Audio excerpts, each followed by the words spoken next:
sorry, I'm not defensive about it.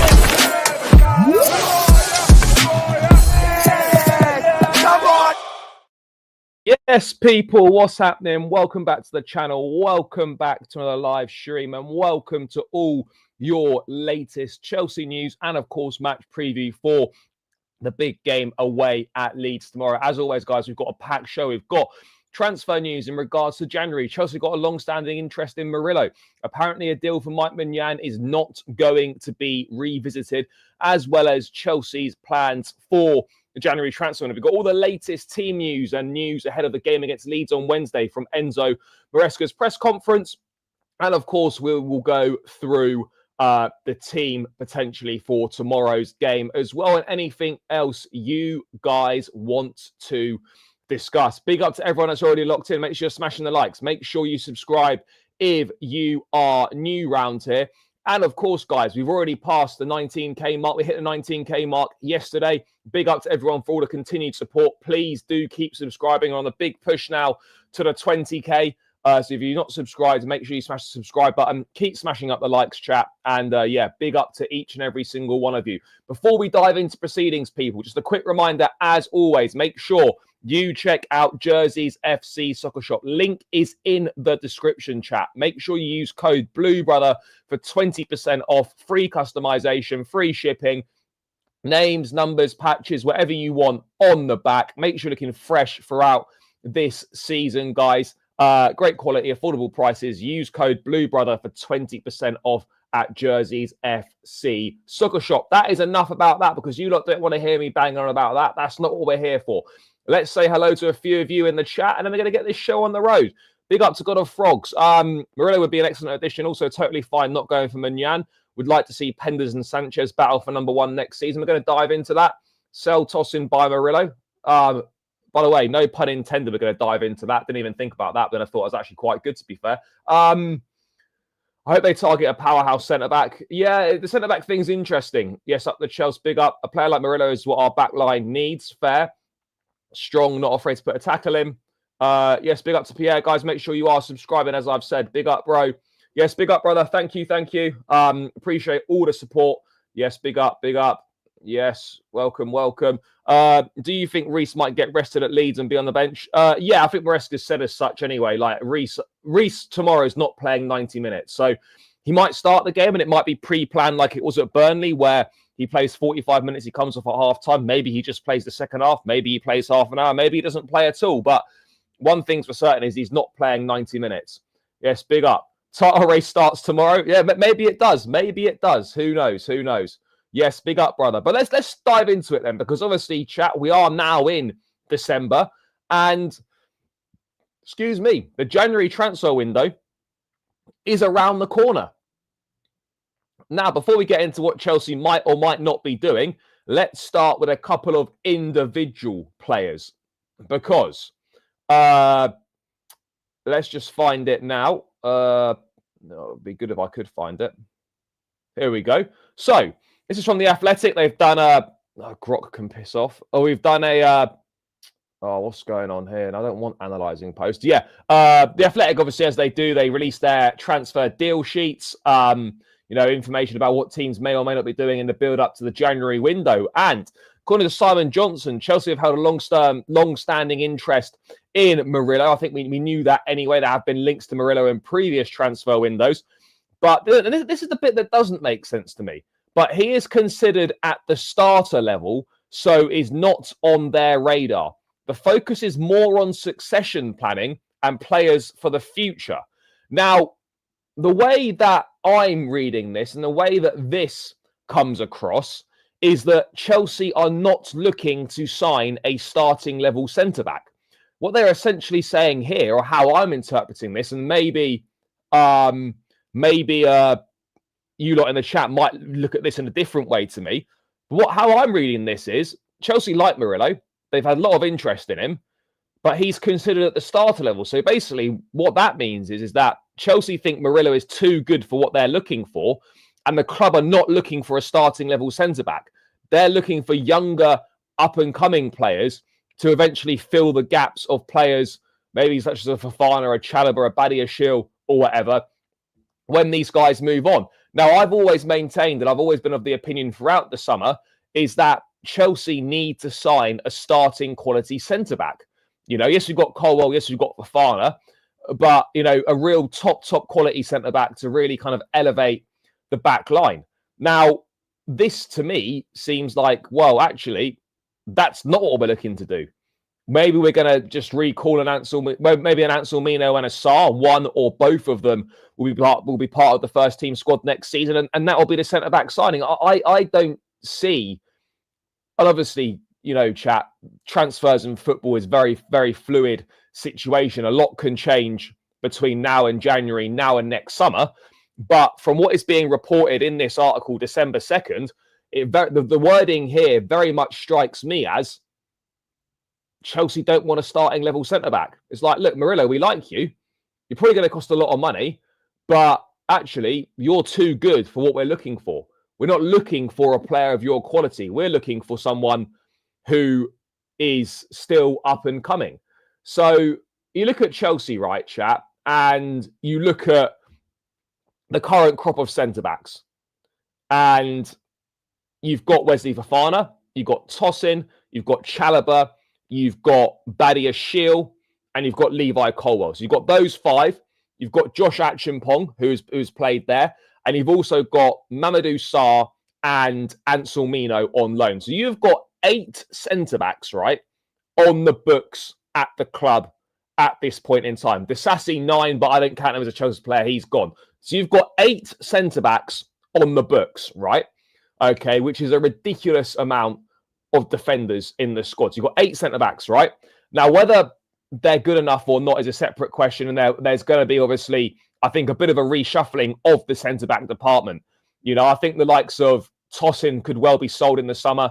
I think Badiashile could be moved on, or maybe Chalobah might be moved on. I don't agree with moving Chalobah on, but, I suspect that Tosin, Badiashile and Chalobah, 2 of those 3, or maybe all of those 3, could be moved on. If Anselmino continues to impress at Dortmund on loan like he has been so far, then maybe he's part of the squad next season. Mamadou Sarr, I've not been as across what he's doing on loan at Borussia Dortmund. Sorry, on loan at Strasbourg. But those are the 2 options that Chelsea have got. And there's obviously a reason why those guys were signed, because they believe that they've got the potential to be good enough to play a role for Chelsea in the future. Now, I don't know whether I like this approach of basically us saying that we're not looking for a starting level centre-back. Now, Colwell and Fofana, when fit and both playing well, is a very, very good partnership. No doubt about it. But you need that third choice centre-back, that first rotation option. In my opinion, that first rotation option needs to be of starting quality. Now, you could say right now, Trevor Chalobah, is he starting quality? Yes, he is. But could you sign a better centre-back than Chalobah to be that first rotation option? Yes, you absolutely could, in my view. You absolutely could sign a better level centre-back than Trevor Chalobah to be that third choice. Could you sign a better centre-back than Tosin? Yes, you could. Could you sign a better centre-back than Badiashile? Yes, you could. But I don't know what exactly we're looking to do here in this centre-back role, because it's clear as day for me, Fofana and Colwell is the first choice partnership. Then your rotation options are Chalobah and Disasi, and then you bring Anselmino and Mamadou Sarr into the mix.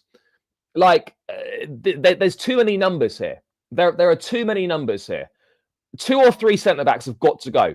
And if I'm being brutally, whether that's on loan or whether that's sold, and if I'm being honest, as things are looking right now, I think it's Tosin, Badiashile, and Achimpong, and then maybe one of Mamadou Sarr or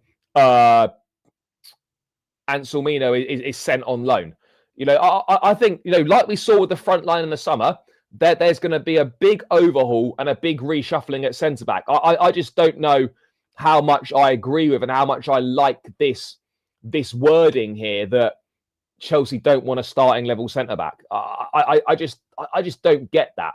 Like, if Murillo's going to be too much money, then it's easier just to come out and say that. I don't know why the word coming from the club and the club briefing would be to say that, oh, by the way, we don't want a starting level centre back. That's not what we're looking for.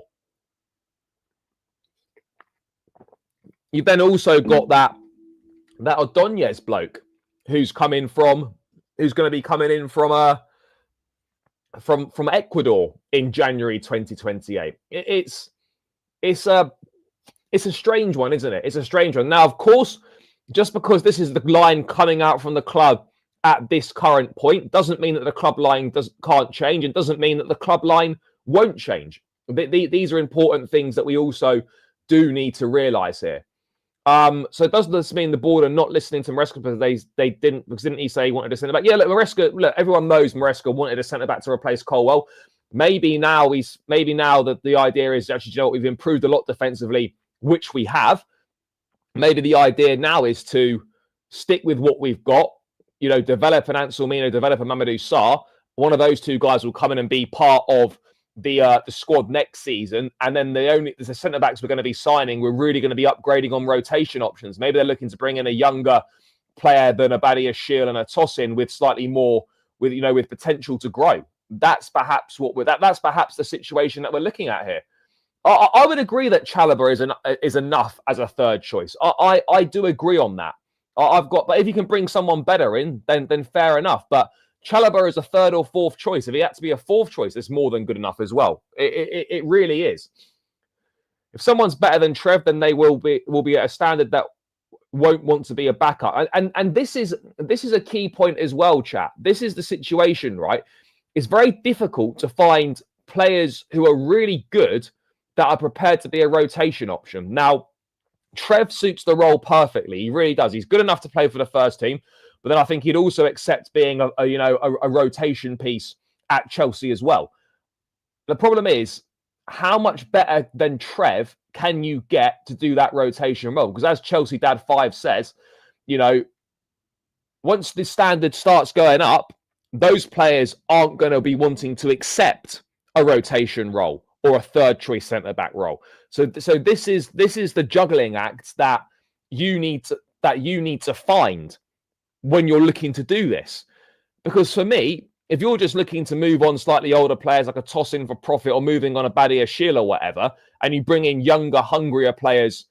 But then again, like, for me, if you move on a Tosin or a Bad, let's say, for example, chat, Tosin and Badiashile leave next summer. Why would you go and sign another two centre-backs? Or why would you go and sign one centre-back and then use an Ansel Mina or a Sarr?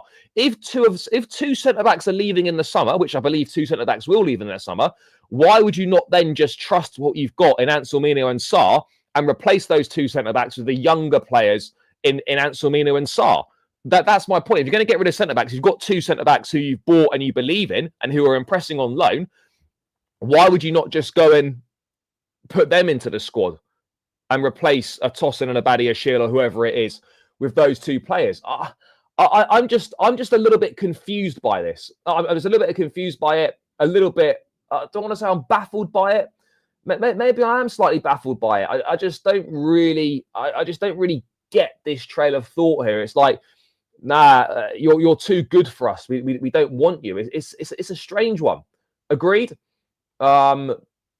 Chalobah's not enough. I don't rate him. Bro, Chalobah's been good. Chalobah playing alongside a top-level centre-back, i.e. like Fofana, that raises his level. Chalobah's been very good, after a shaky start to the season. And he can absolutely perform a role in the squad. Bastoni will be perfect replacement for Colwell. Bro, Bastoni's not coming. Achimpong better than Sarr. Maybe he is. I don't really know. But the fact is, chat, is that Achimpong, for some reason, he comes in, he plays a few games, he does well, and then, he doesn't really appear to be trusted. Like, he'll disappear for a few games. I just don't really get what's going on there either. But yeah, I think it's important not to treat a youth signing as a guaranteed part of our team. No, that's absolutely fair as well. But my point is that if centre-backs are going, why would you not then promote the existing centre-backs you've already got on your books, unless you think they're not good enough. Now, Anselmino's impressing on loan at Dortmund, and I think Mamadou Sarr is doing pretty well at Strasbourg. So why would you not promote one of those guys? That's the whole point, unless you're basically saying, actually, these guys aren't as good as we thought they were, potentially. But again, that's going to cost you a lot of money out of Leipzig, and is he going to come in and play a role that he would want to play? I don't know. This is the point. We have been one or two top players away from becoming the real deal. What's with this club not wanting to just get them to turn? Yeah, bro, I hear you on that. I hear you on that, and that's where the frustration comes from. 100%. Better player will start. There should be competition. I also agree there should be competition. Yeah.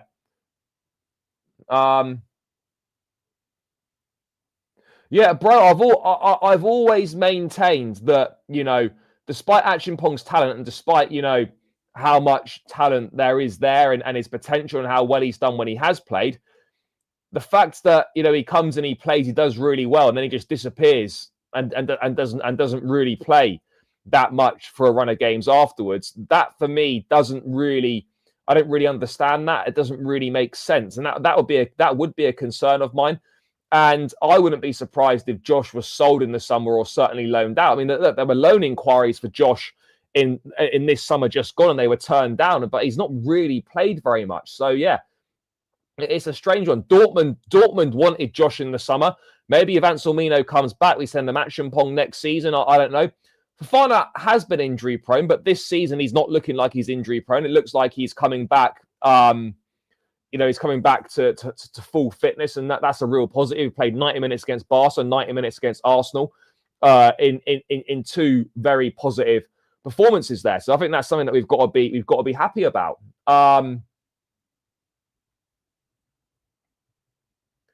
But bro, Fofana's injury problems at the moment look like they're behind him. They look like they're behind him at the moment, and long may that continue.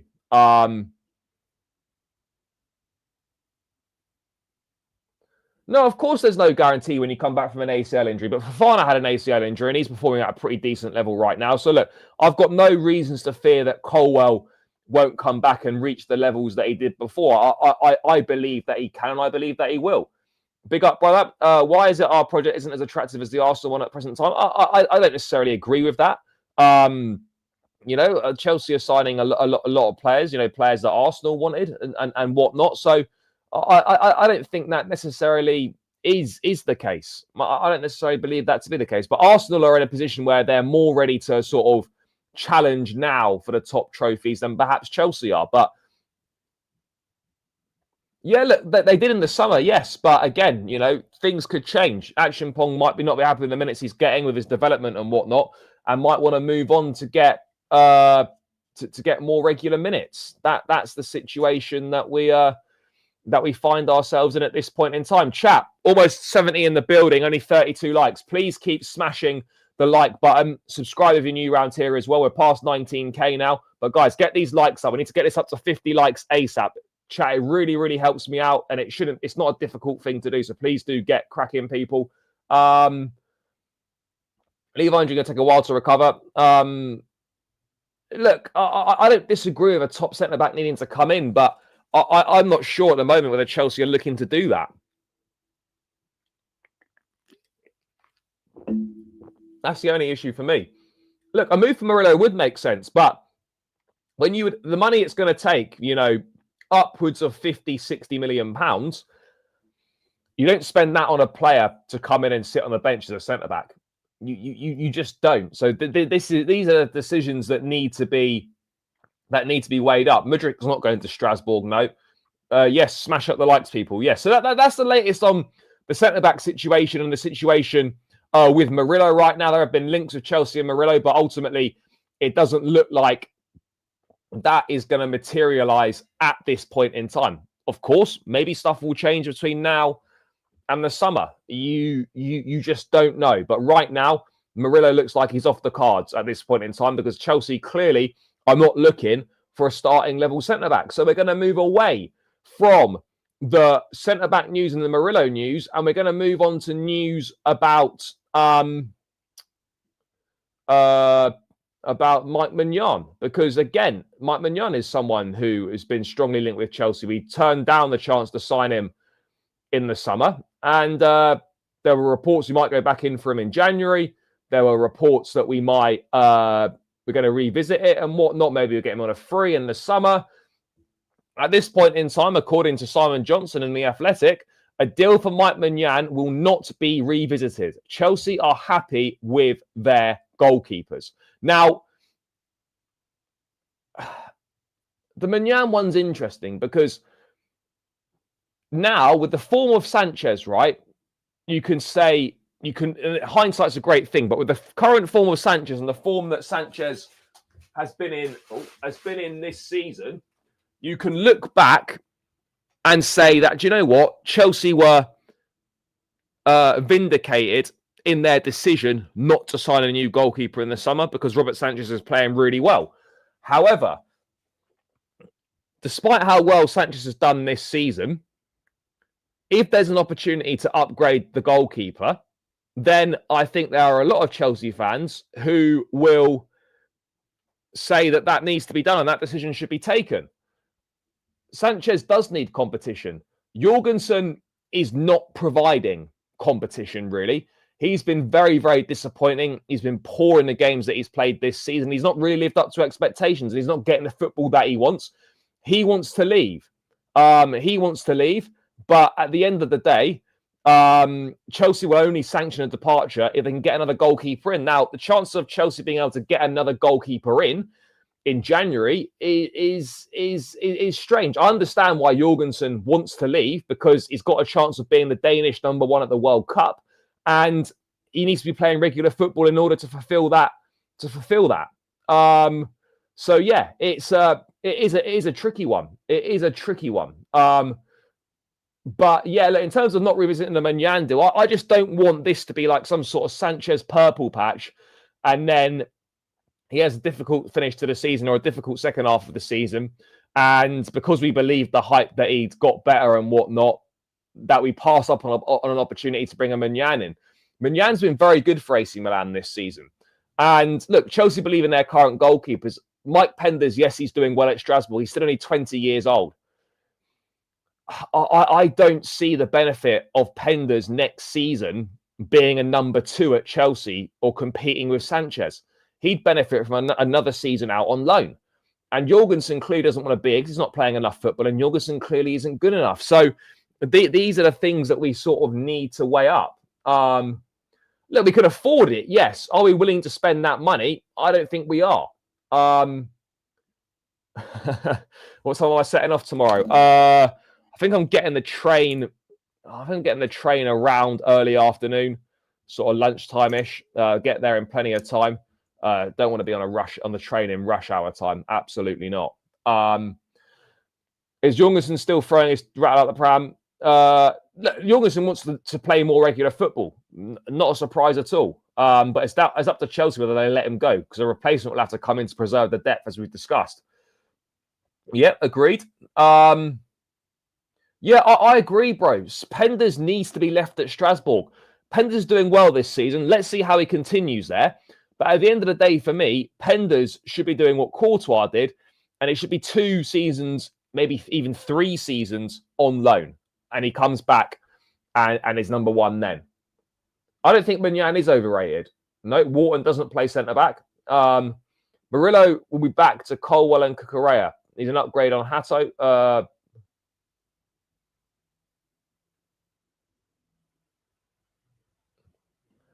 No, I agree. We can win cup competitions with Robert Sanchez. I don't doubt that. We can win cup competitions with Bob. But I still don't believe, despite his improvements, I don't believe that you can win a Premier League title with Robert Sanchez. I would love to be proven wrong, but I don't believe we can.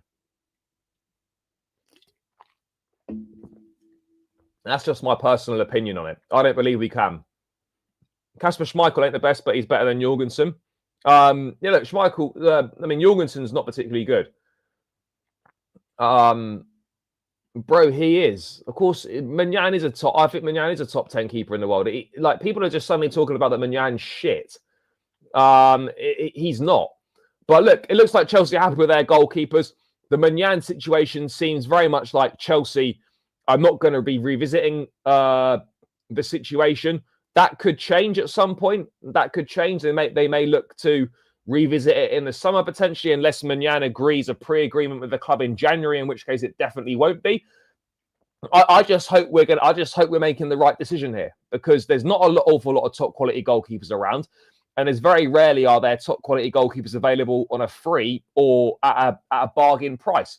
And I just hope that we're not going to be making a mistake with this. That's the problem. That's the problem. Yeah, and it absolutely could be. You know, I don't think we're in a position to be promoting Slonina. I don't buy into that trail of thought at all. I really don't. You know, if we're going to let Jorgensen go, it's because someone else needs to come in. You can't just be promoting Slonina, who is just his third choice and has been on loan in League One. You know, that's not cutting it. Sanchez good form needs to continue. Absolutely.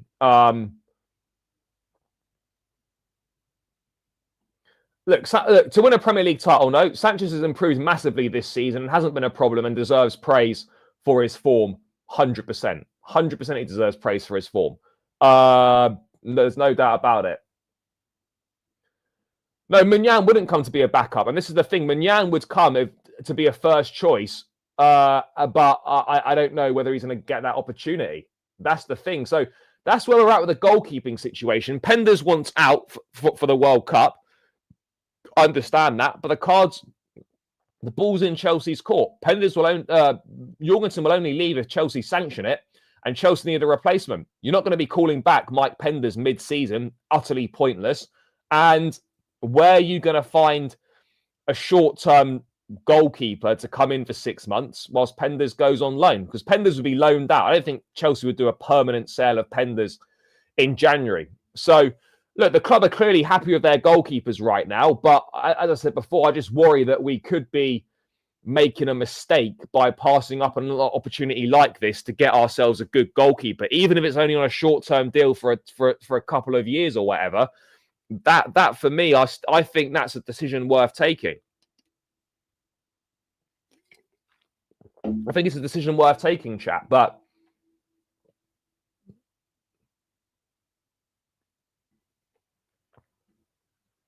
well, Chelsea will sell Jorgensen in the summer, I think. But yeah, they're not going to get the money they potentially want for him. Penders looks very good, but again, he's only 20 years of age, and this is his first season in one of Europe's top 5 leagues. I think we've got to be really careful with elevating people onto a status that they're not at right now. You know, he's 20 years of age, he's doing well, but he needs a lot of time to develop. He needs a lot of time to develop. There's no escaping that. There's no denying that. Jorgensen, maybe you could put into Strasbourg next season. Maybe that's what might be right for him. I don't really know, if I'm being perfectly honest. But maybe that's the solution. I agree. I agree. Penders needs another year at Strasbourg. 100%, bro. 100%. So that's where we're at with the goalkeeping position. Penders is fantastic. No, bro, he's done well. But what I mean is, like, Penders is nowhere near as good as what Courtois was at this age. Courtois was doing a madness for Atletico Madrid at this stage of his career. Penders is clearly a very talented boy, but he's not on the Courtois level of talent right now. Maybe he can develop to that, and that's what Chelsea will be hoping for. But right now, Penders, you know, comparative to Courtois at the same age, is not on the level. Not on the level. Yeah, no, he was, absolutely, he was. But I think in a Serie A and a more forgiving league, it's easier to do that. Because you imagine handing like a 16, 17 or 18-year-old their goalkeeping debut in the Premier League. You just don't see it, do you? You just do not see it. Yeah, he does now. I mean, it's a bit of a backhanded compliment to him, but yeah.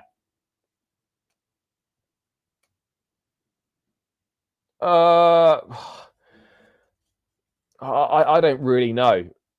The thing is, I don't think Strasbourg would have the scouting infrastructure to find a player like Penders. That's the thing. So, you know, Penders is not at Strasbourg if Chelsea don't own the club, in my opinion. So I don't think Strasbourg have got that scouting infrastructure or looking at those kinds of players. But I could be wrong on that. I could be wrong on that. But ultimately,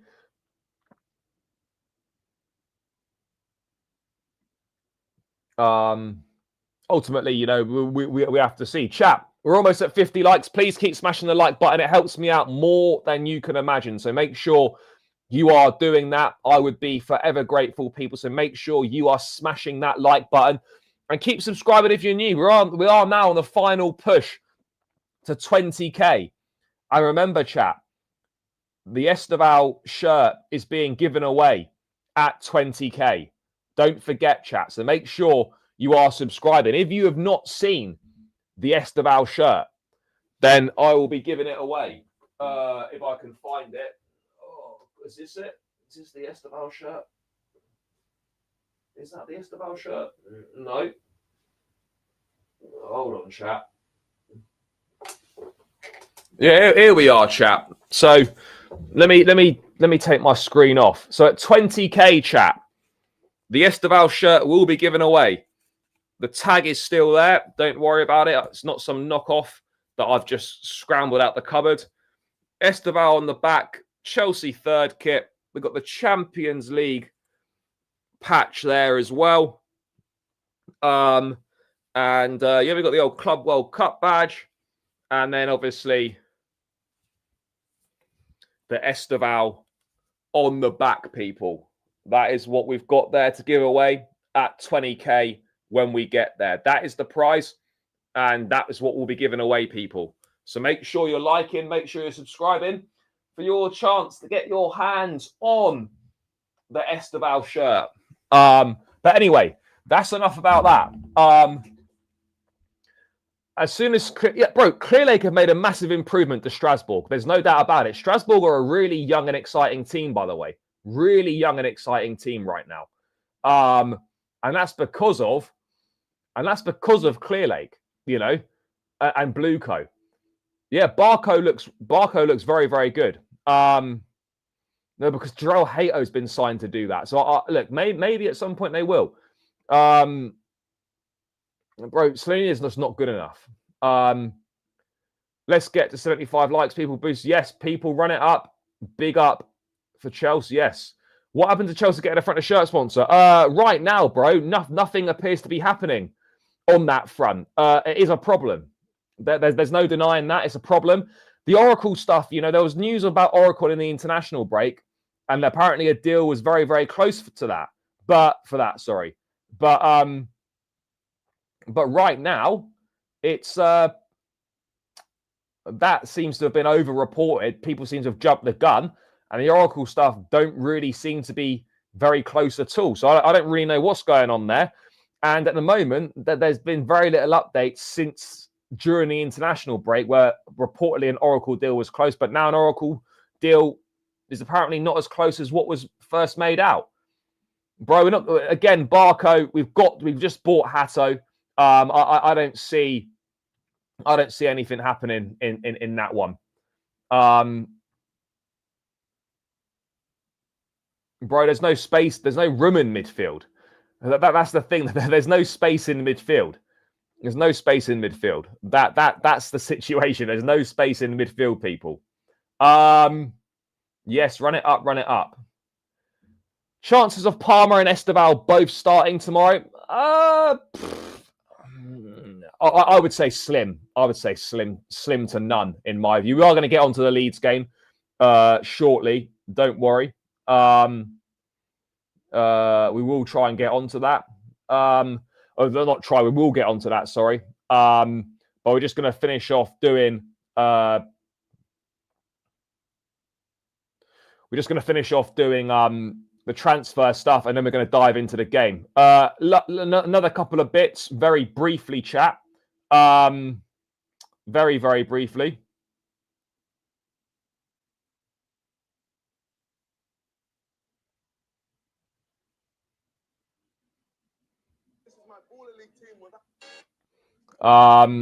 Just plans on the January window.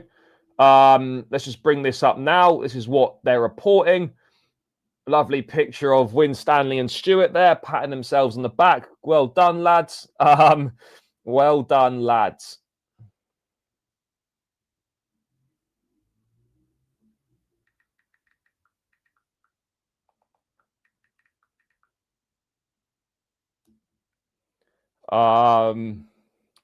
Sorry, people, just have to deal with something. So yeah, anyway, Chelsea are not planning to add to the first team squad in January. I wonder if we get through the Christmas period and we're, say, 3 or 4 points behind Arsenal, I think this stance might shift. If there's a genuine chance that if we invest in January, that could be the difference between us really pushing and challenging for the remainder of the season.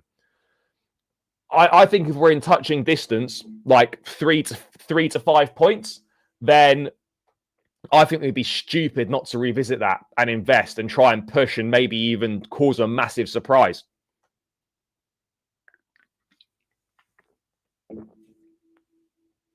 I think that needs to change. I think that needs to change. You know, we can't surely be making mistakes like that. We cannot be making mistakes like that.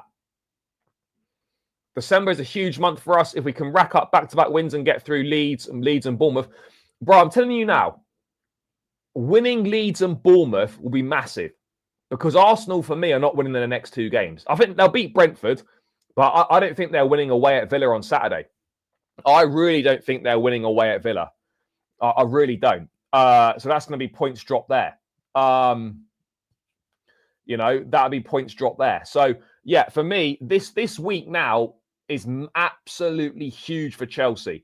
But look, I would like to think that if we were within touching distance, 3, 4, 5 points or whatever, that we would invest in January to make a difference to that over the second half of the season. But maybe we're not going to. Maybe we're not going to. But I'd say next to none. You've got João Pedro, you've got Delap, and you've agreed a deal to sign Emmanuel Omega from Strasbourg. Excuse me. Plus, you've obviously got Mark Guiu as well. So there's not really any room at the inn. There's not really any room at the inn in regards to this one. I don't think we'll sign Semenyo. Also true, but things can change. But yeah, unlikely. I would like to strengthen at centre back, and maybe I'd like to see, I don't know, maybe a strengthening. Centre back would be the key one, I think, for me. Yeah, we do need to go to Newcastle this month, and yeah, we do. We do get cooked there. I can't lie. I love going to Newcastle. Great city, great people, great stadium. But our record there is trash. We are so bad there. It's just a nailed on annual L.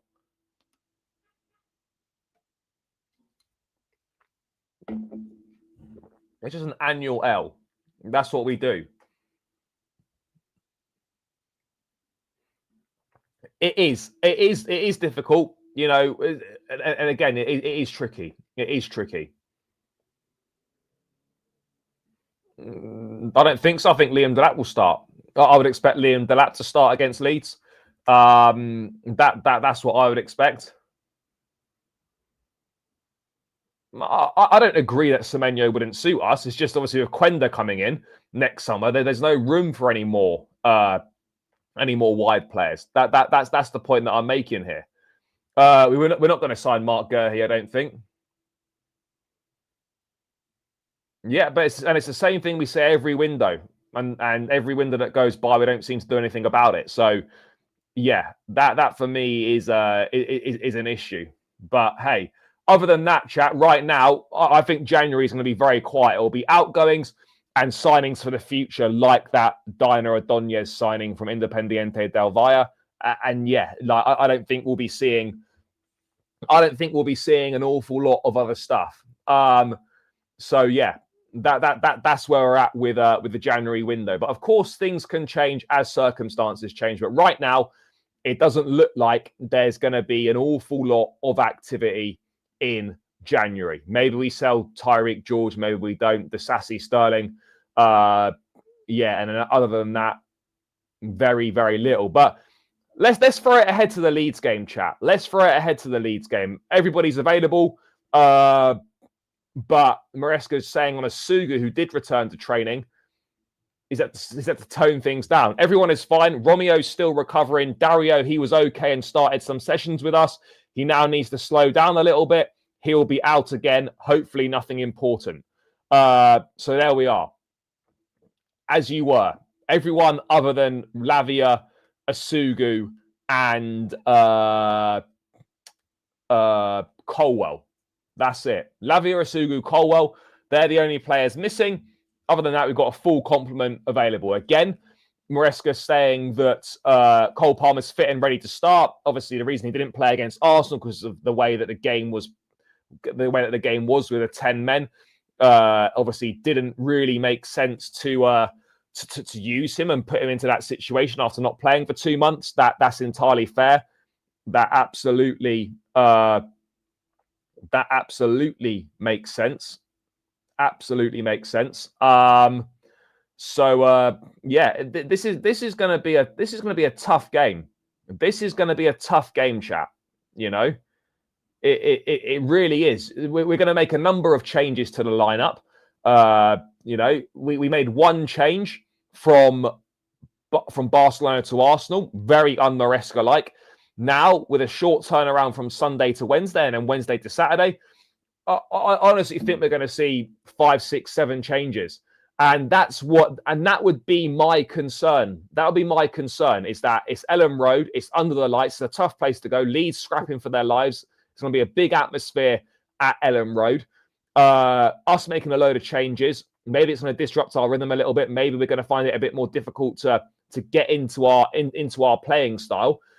This could be a difficult game. Yeah, bro, I was there. Last season at Portman Road was the same. We went to Portman Road at Ipswich, made a load of changes, and we got rolled over. That can't happen again.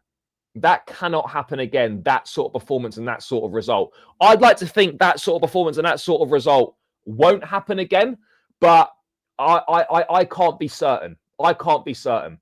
And I tell you what, this might sound weird, but beating Leeds would be a more impressive result, would be a bigger result than beating Barcelona. That might sound mental, but I'm sure you can get where I'm coming from. I think beating Leeds would be bigger for us than beating Barcelona.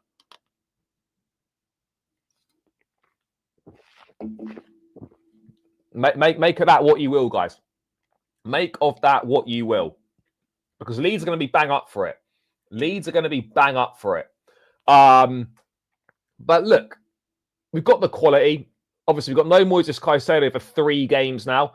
That's going to be interesting to see how we deal without him. But it's an opportunity now for Andre Santos to come in. And it could well be 3 Premier League starts in a row for him. I think it probably will be. I think it probably will be 3 Premier League starts in a row for him. And do you know what? He does actually deserve it.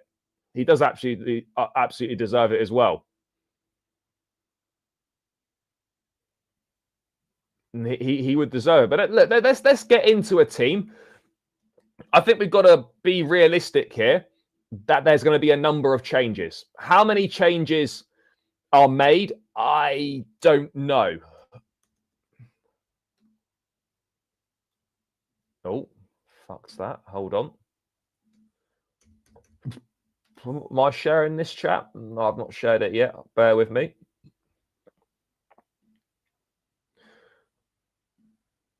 Okay, so I suspect, for the sake of continuity, I'm bringing it up on the screen now. Bear with me. Right. So, for me, there's 100% going to be changes. We know that Maresca has sometimes swapped the goalkeeper in Premier League games, particularly in December. But for me, given how Jorgensen's been playing, given how Sanchez has been playing, I don't want us to be messing with that. I think we can definitely put Malo Gusto at right back. Would I play Jarrell Hato? That's the thing. Would I play Jarrell Hato? Yeah, Leeds will be harder than Burnley away. I agree. Leeds will be more difficult than Burnley. Santos is quality, 100%. Thing is, though, is Maresca going to change 3 of the back 4? For me personally, I wouldn't change 3 of the back 4. I actually wouldn't. I would change 2 of them. And I wonder whether Maresca will do something similar. Maybe plays Cuckoo for a half, and then I'm going to go Cucurella, because for me personally, I'm not happy changing 3 of the back 4. For me, I don't think both centre backs should be changed either. I would go Badiashile. For me, I think Chalobah plays. Maresca's always played Chalobah. He played him against.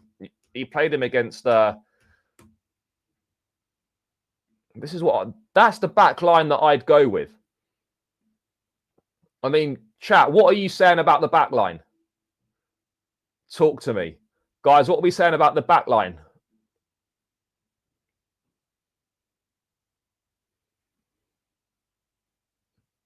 Well, bro, Tosin's going to be rolled. Yeah, of course he will. Yeah, he will. And I don't think Josh is going to play. I think it'll be Badiashile.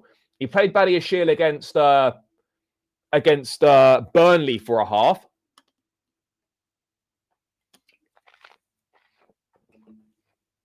I could see Badiashile coming in again. Maybe I'm wrong. Look, for me, I think Tosin will play. I wouldn't play him, but I think he probably will. Chalobah and Badiashile, Josh and Trev. I think Tosin will play. Yeah, Trev's fine. No, we're not getting Murillo.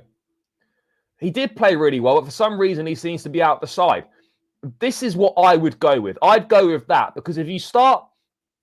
The issue is, chat, we've been really solid defensively recently, right? I worry about an evening game under the lights, intimidating atmosphere, team scrapping for their lives in a division at this stage of the season already. If you start making if you start changing 3/4 of your backline, I think you're asking for problems, which is why I wouldn't do that. Maybe you change 2. Maybe Hato will play and you bring in a Badiashile, but I think you've got to keep things the same. Midfield, there's only Reece James is not going to play there. Andre Santos is definitely playing, and I'm looking forward to seeing him play.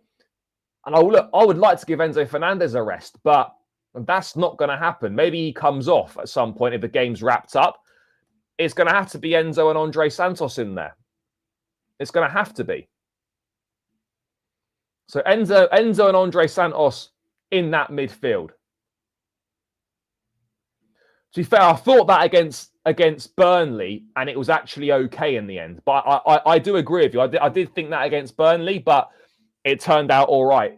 I'd be a little bit concerned about playing Tosin. I would be. I'd rather not. Fofana won't play this game.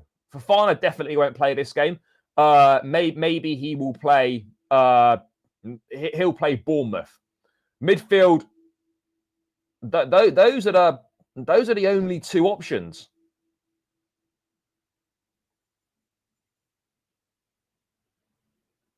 You know, those are the only options we've got in midfield. Buonanotte, a forgotten guy for Facundo Buonanotte. Like he's not even been in the squad the last few games. He's not even been in the squad. What is this with all these fucking adverts?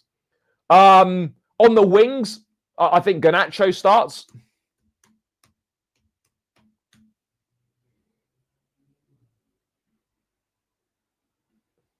Pedro Neto doesn't start this game for me. Now, it's a question of, would I play Esteval on the right or would I play Jamie Gittins? Esteval only played a half against Arsenal. I don't think Gittins played at all. But would I start? I mean, I would personally start Esteval. But you prefer Gittins on the right? Because you play Garnacho on the left. Can Gittins play right? I would go Esteval. I'll be honest, I'd go Esteval. I'm not playing Neto in this game. I'd go Esteval, personally.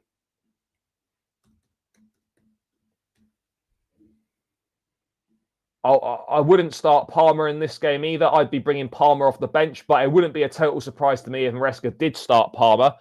But I'd be going Esteval. And then in the 10, I wouldn't be at all surprised if it was Facundo Buonanotte, but I'd go João Pedro in the 10. And then I'd go Liam Delap up top.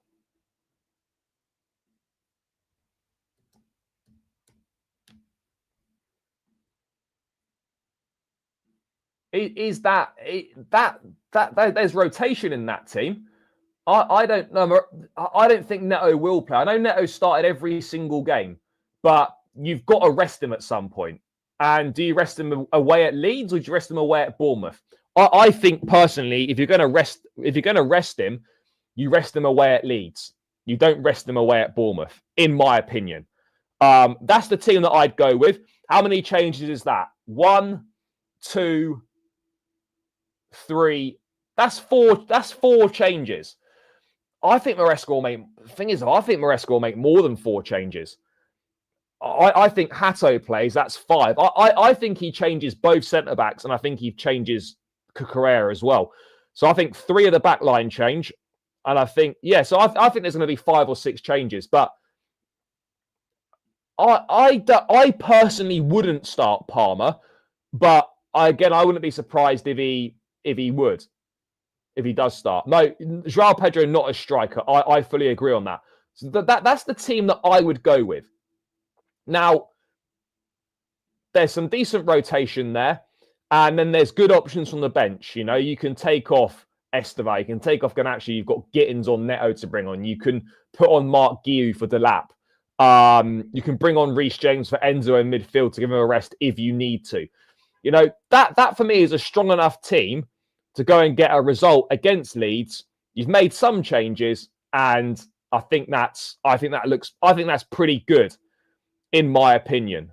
In my opinion, I think that's pretty good. By the way, chat, we're 65 likes. Keep smashing that like button. Get this up to 100 likes, chat. We're almost 100 in the building right now. Please keep smashing the likes and please subscribe if you are new around here.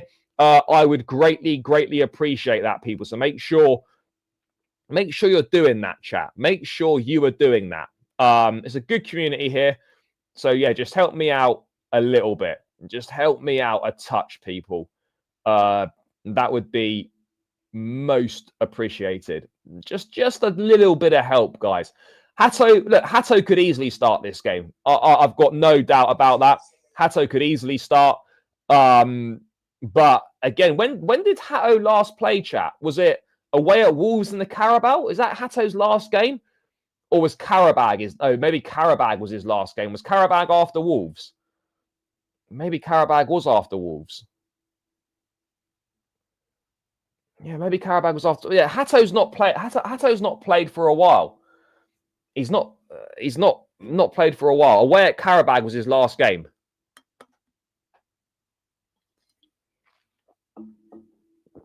Interesting. But yeah, that's what I could see.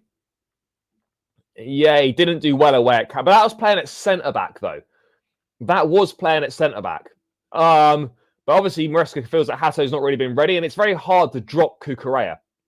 It's very hard to drop Cucurella. I think people forget as well, though, by the way, that Hato is still only 19. You know, I think that's an important thing to talk about. He is still only 19, guys.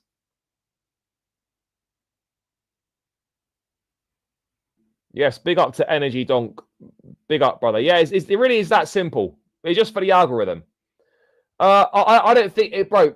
Basic defensive errors like not clearing your lines is not because he was playing with Tosin. That was just poor. You know, that was just poor. Look, Tosin was poor in that game as well. But look, we can't be blaming Tosin for Hato making basic errors in defense. You know, bro, I could be playing alongside Hato and, you know, that's not causing him to make those basic errors. We have to be honest here. Yeah, Hato does need time. He's only 19. There's no rush. There's no rush at all. So this game will be tough, guys. This game will be tough. There's no escaping that. No, I think Delap will start. I think Delap will start. I think we could definitely see Guiu from the bench. But yeah, I'm pretty certain Delap starts.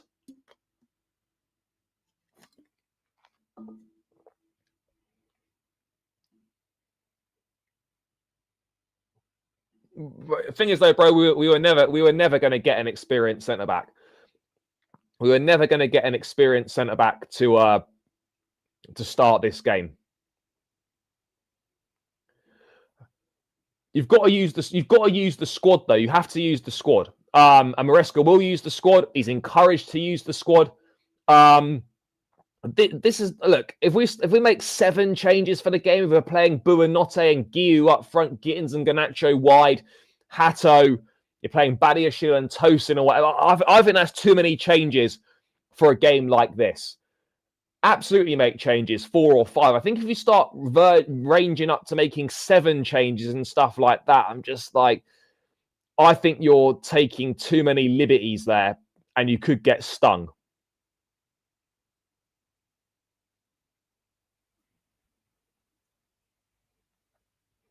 That's for me is where it could be a problem.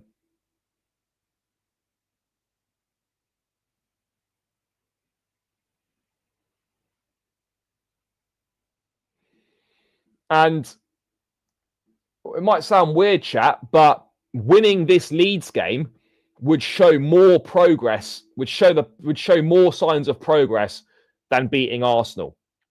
And that is a bit, I know that sounds odd, but that would show us more progress than beating the likes of Arsenal. Beating the likes of Leeds and Burnley is showing more progress than beating the likes of your Barcelonas and your Arsenals.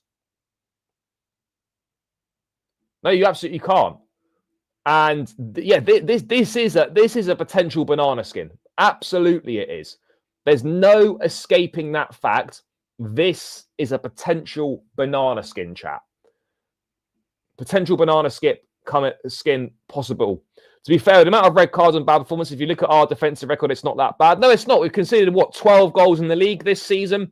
We conceded 1 goal in 4 games in November. We beat Spurs 1-0. We beat Wolves 3-0. We beat Burnley 2-0. And we conceded 1 goal against Arsenal. So in the 4 Premier League games we played this month, we conceded 1 goal. 1 goal we conceded across November in the league. That's pretty good going. Yeah, I went for a 2-1 Chelsea win, but I wouldn't be surprised if we go a goal down. I wouldn't be surprised if it ended up as a draw. I don't think we'll lose this game, but there's definitely the potential to drop points with something like a draw.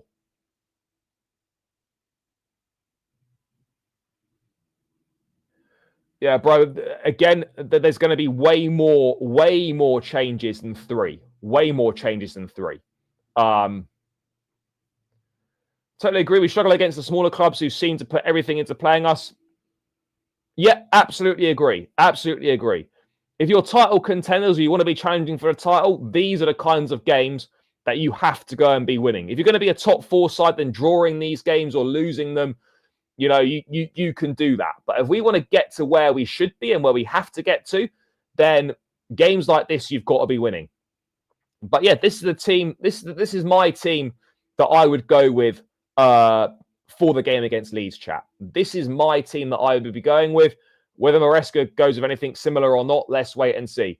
Yeah, Palmer will play tomorrow. I don't think it would be wise to start him. I wouldn't start him, but I wouldn't be surprised if he did play. And it's going to be interesting to see how he looks when he does play. Don't expect too much of him. He's not played for over 2 months now. So yeah, I think it's going to be very, very interesting. I think it's going to be very, very interesting to see how Palmer looks before he... I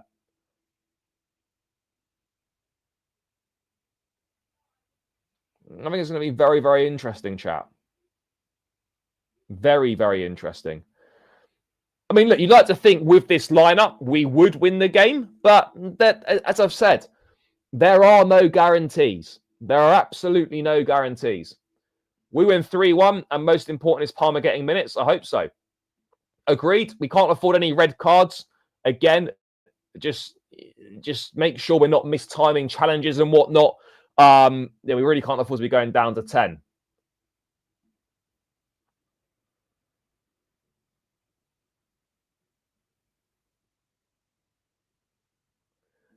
I hope so as well.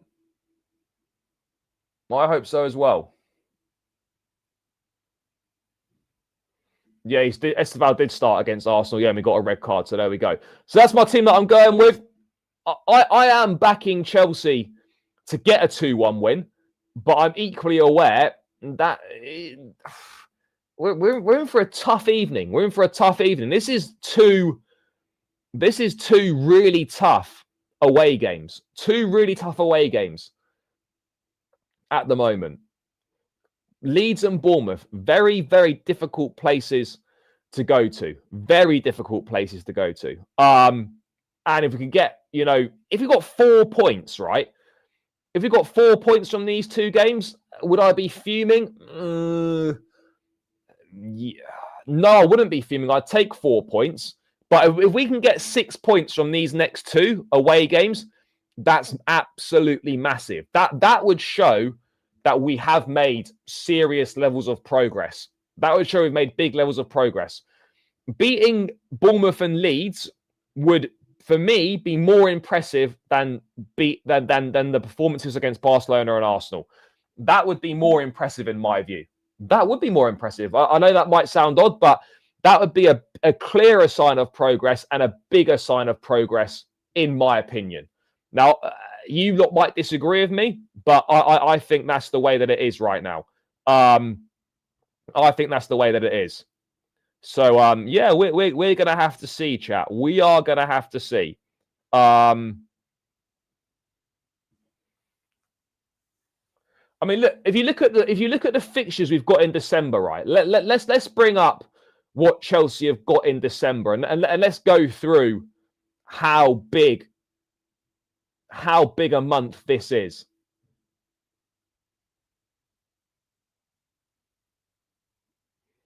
Let's go through how big a month this is.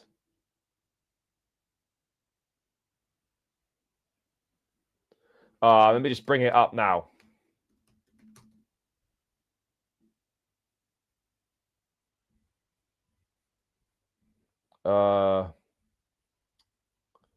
Let me just find it. This is here we go. Because this is a huge month, chat. A huge month. Can we all see that okay? Yep, we can all see that. Wonderful.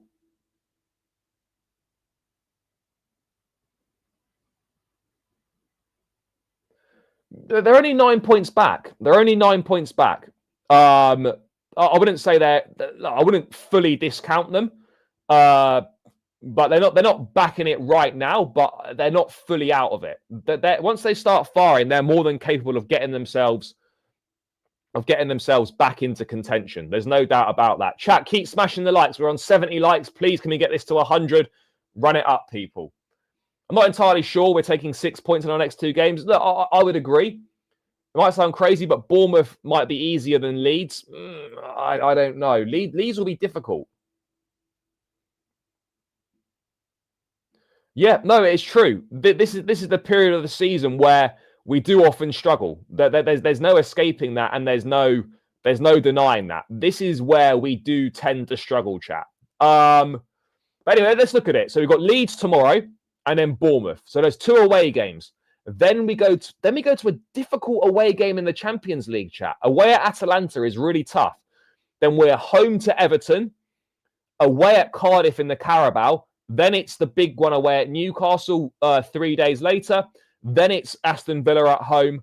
And then it's Paphos at home in the Champions League. That's real tough. So our league games are Leeds and Bournemouth away, Everton at home, Newcastle away, Villa at home. That's a tough month. That's a tough month league-wise. I think we beat Everton at home. I think we beat Villa at home. But the 3 away games are really difficult. Really difficult. look, Caicedo being out for 3 games, Leeds and Bournemouth and Everton at home, I'd like to think we can get results without him in those games. I don't think he would have played every single one of those games anyway, even if he had been available. And look, we've shown we can win without Cole Palmer. We've shown we can win without Levi Cole. I think we now got to show that this team can perform without Moises Caicedo in it. That is something that we do have to show now. We can't, say that we can't be a team that we can't win without a certain player. We've already debunked the Palmer thing. We've debunked the Levi Colwell thing. Now I think we need to start taking apart this narrative that we can't do a job without Moises Caicedo. That's the next thing that's the next thing for me that needs to be taken down and debunked. That would be the next one. So let's make sure that we try and do that, chat. But yeah, look, there's an opportunity to make the semi-finals of the Carabao. You've got to be taking that. The ones the games that I'd say I'm worried about are obviously Newcastle home, Villa away. Sorry, Newcastle away, Villa home. And then the rest of them, tricky games. But I mean, look, I said we go unbeaten in November. There are less fixtures in November. I think they are probably a little bit easier.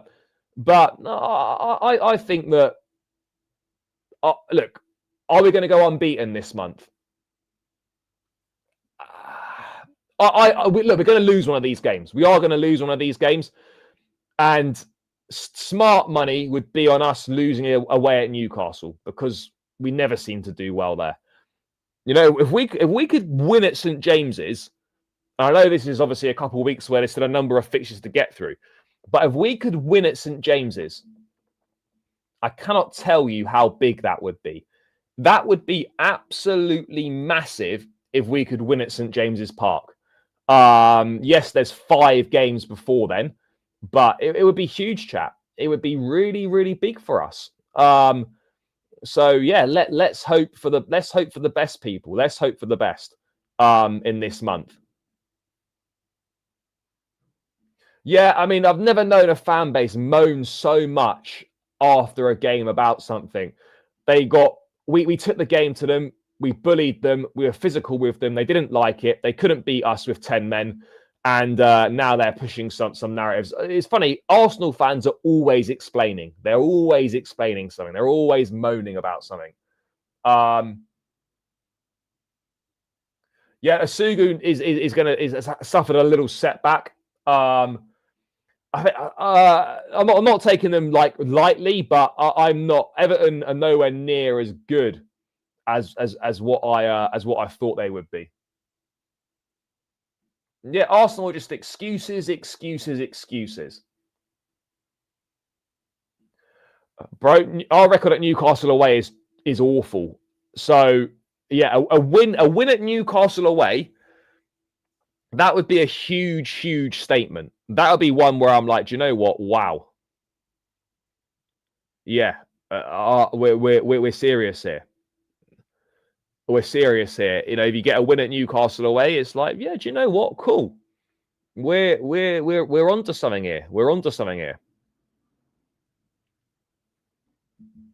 And City lost there. Newcastle almost pegged back Liverpool from 2 goals and a man down. So yeah, a win at St James's would be a statement. Yeah, I agree, bro. Winning at St James's, statement. But yeah, anyway, let's not get too far ahead of ourselves. But this is a huge month, huge month, and this is really, for me, this month is going to kind of dictate and set up how the second half of the season is going to look. It's going to dictate and set up how the second half of the season is looking. And look, we've come through some big games in November, and now we've got to do the same again in December, chat. We've got chances to make the semi-final of a domestic cup competition. We've got a chance to secure top 8 Champions League qualification. And we've got a chance to really cement ourselves in the top 4 in the Premier League, and a real opportunity to cut the gap down on Arsenal. These are all situations that we must be taking advantage of. All of them are situations we've got to take advantage of.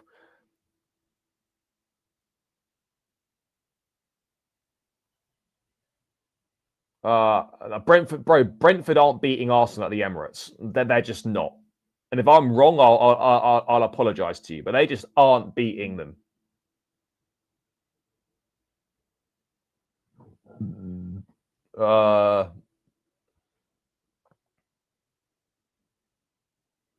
Someone said something about. Well done.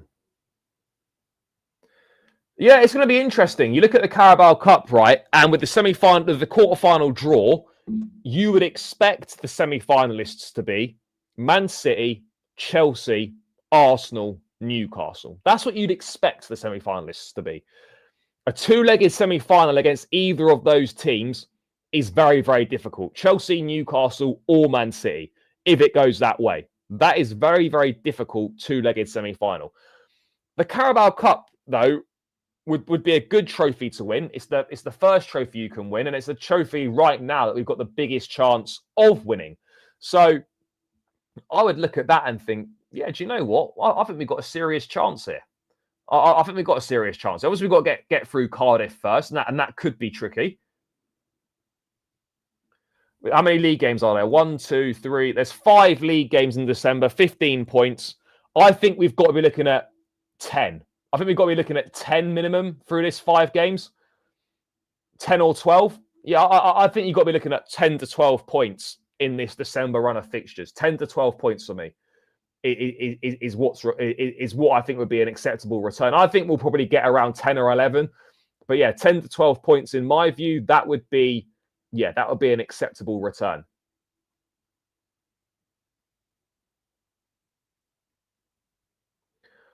We're not. I tell you now, I don't think we're going to win every game. I don't think we're going to be winning every game. That's just my opinion. I'd love to be wrong. I don't think we're winning every game, chat. I really don't.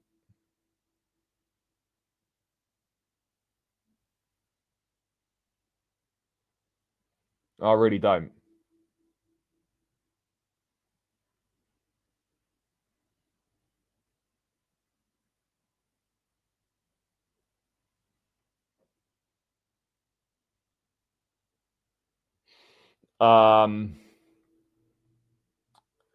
So yeah, potentially, chat, potentially problematic. No, we've not won a cup since we've not won a domestic cup since 2018 FA Cup. Antonio Conte 1-0 against United. Eden Hazard pen. Now, look, bro. This is the thing, though. Other teams, the teams behind us, aren't all going to take maximum points. They're all going to be dropping points. That's the point that I'm making here.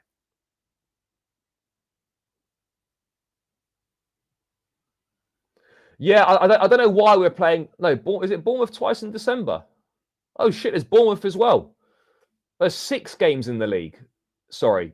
Oh, in that case, I think we get 15. Like, you need 14 or 15. 13 to 15 you need. I forgot the Bournemouth game. Yeah, I don't know why we're playing Bournemouth twice in such quick succession. Yeah, I don't understand that. I don't know how that's worked out like that.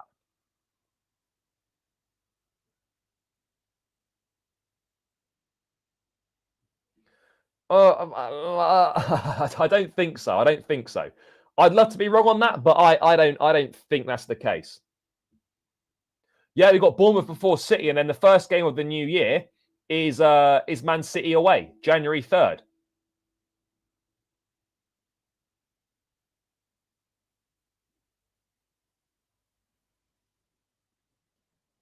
Yeah, January 3rd is our first away game of the new year. The problem it's just I think it's just generated by computer. It's generated by computer.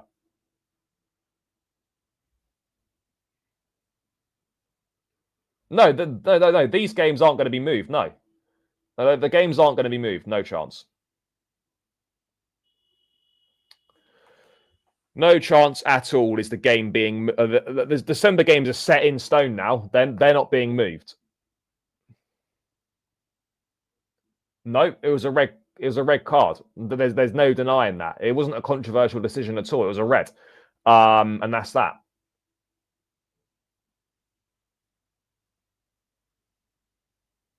Yeah, record at the Etihad's not particularly good in the last few years either. Not particularly good in the last few years at all.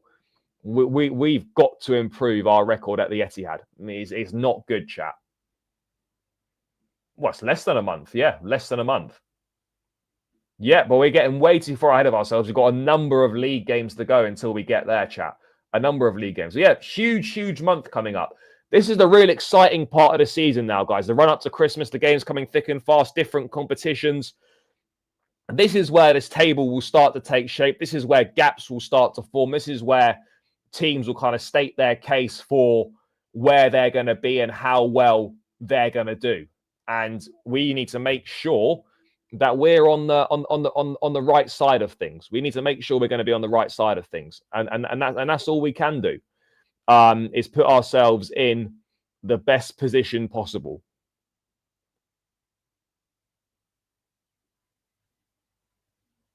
Put ourselves in the best position possible, and then we go from there. I don't know. No idea.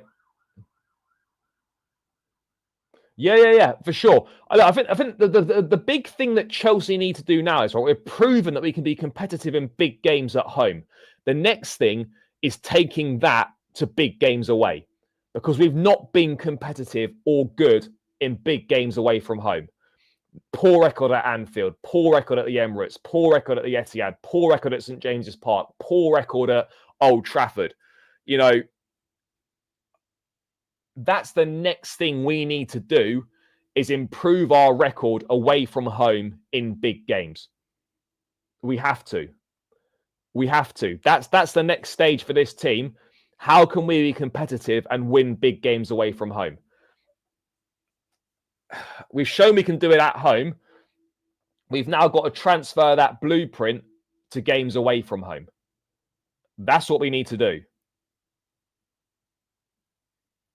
Whether we can do that, we need to see.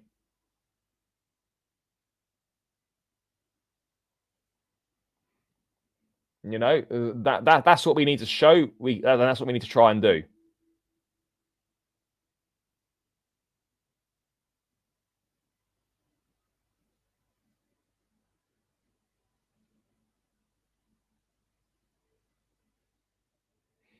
That's what we've got to try and do, chat. So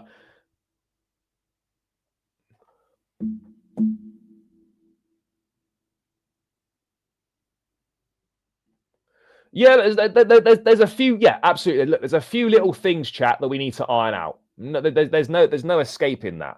But we have made considerable progress this season from last season. Considerable progress has been made. Considerable progress, and we should be proud of that. We should absolutely be proud of that.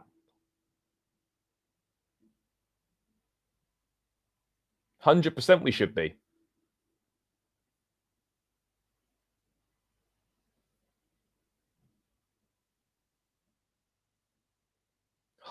We should be.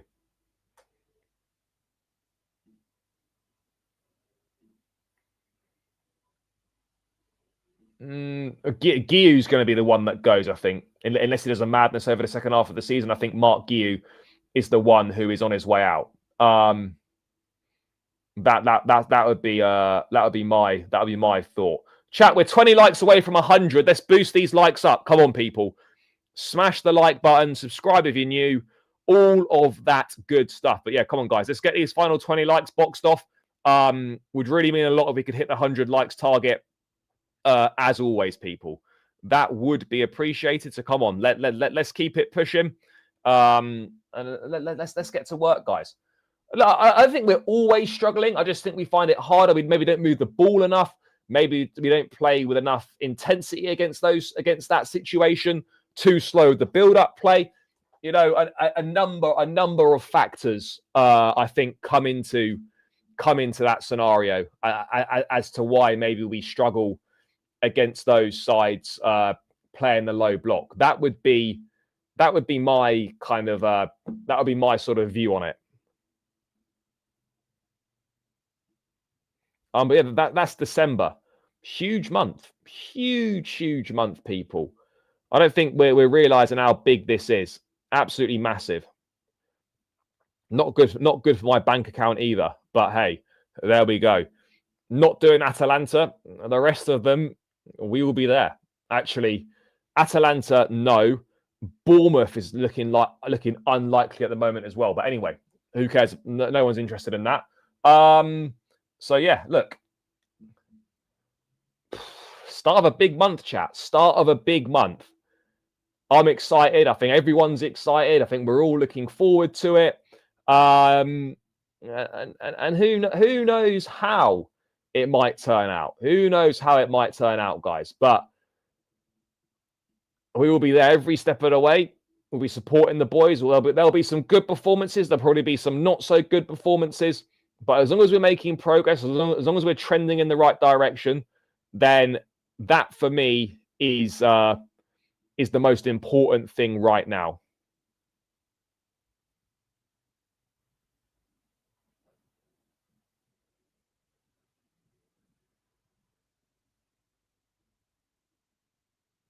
That's what we need.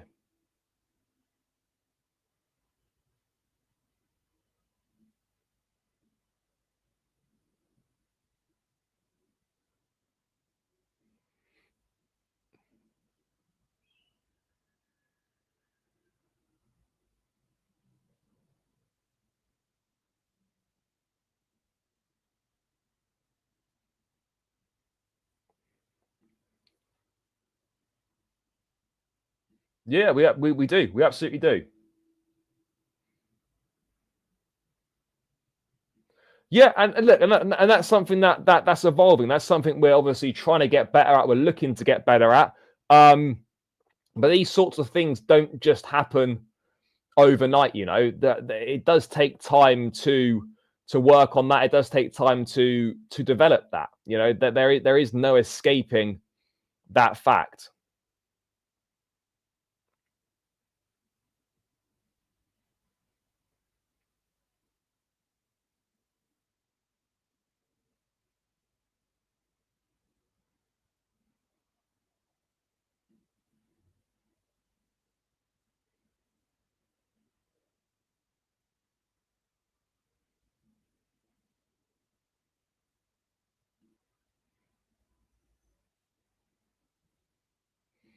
So there we go.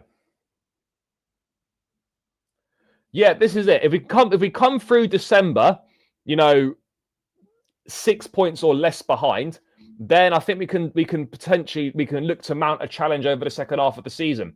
If we drop, you know, double figures behind, then we're done because we're not overturning double figures. If we drop double figures behind, that's it. We are done. You know, we're a team that's got to be within striking distance. We're not a team that can win, I don't think, 10, 11, 12 games on the spin, be 10 points back or whatever. And let's have a look.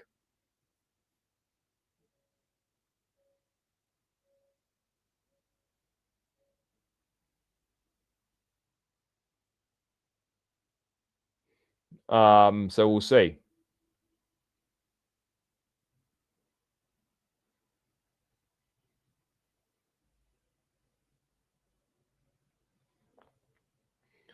Let's have a look what else there is.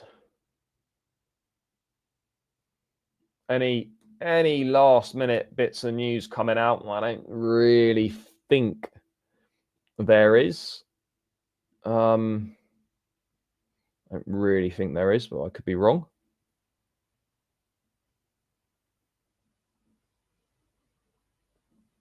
I would go Chalobah and Badiashile. That's what I would go with.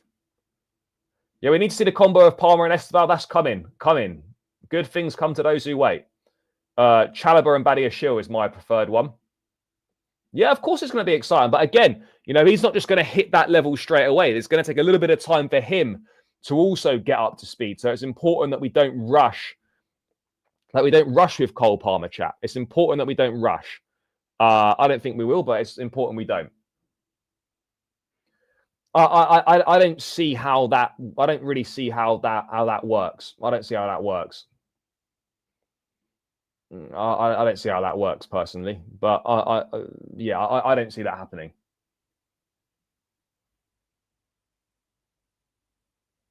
9 wins from 19.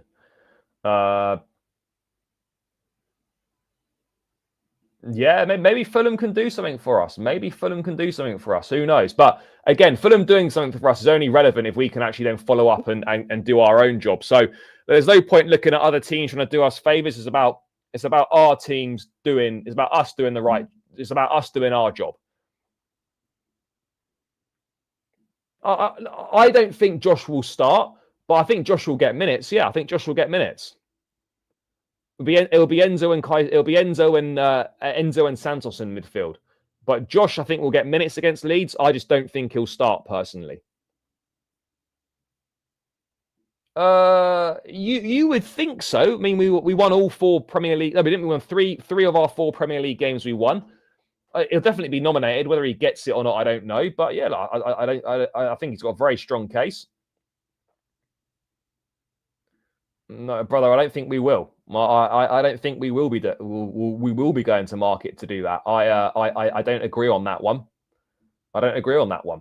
But we will wait and see, guys. We'll wait and see.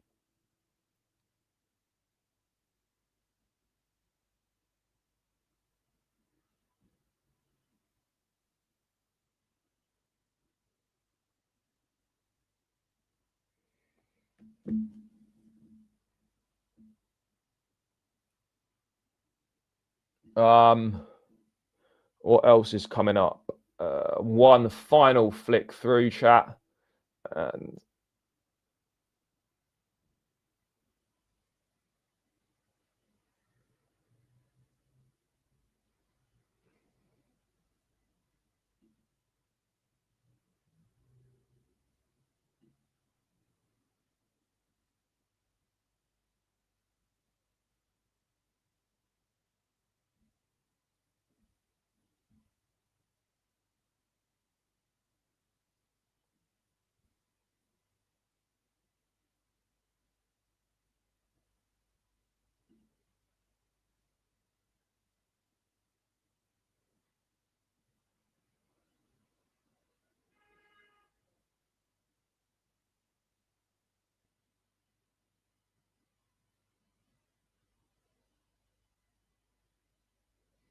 I don't think there's much else happening. Thank you. Big up to you. Palmer's not fit to play 90. Would I start him? No, I wouldn't start him, but I wouldn't be surprised if Maresca did start him. But yeah, anyway, chat. I'm going to round this one out. Got a few more bits to be getting on with today. Big up to each and every single one of you for the support. As always, it's greatly appreciated. Guys, if you've not checked out the preview with Leeds fan Joe, make sure you go to the channel after this. Go and watch it. Leave a comment, smash a like on the video. Let me know your thoughts as well. Go and check out the match preview with Leeds fan Joe for the opposition side of things. And yeah, we've smashed past 19K. Let's keep pushing to that 20K mark now. Big up to all of you. I'll be back tomorrow with more content. Be at Leeds as well, traveling up. So yeah, stay tuned for all the match day content, people. And yeah, thanks for the support. Smash the like button on the way out. Please hit the subscribe button. Check out the match preview if you haven't done so already. Enjoy the rest of your day, guys. Enjoy the game tomorrow night, wherever you're watching. And as always, up the Chelsea, and we're out. Love.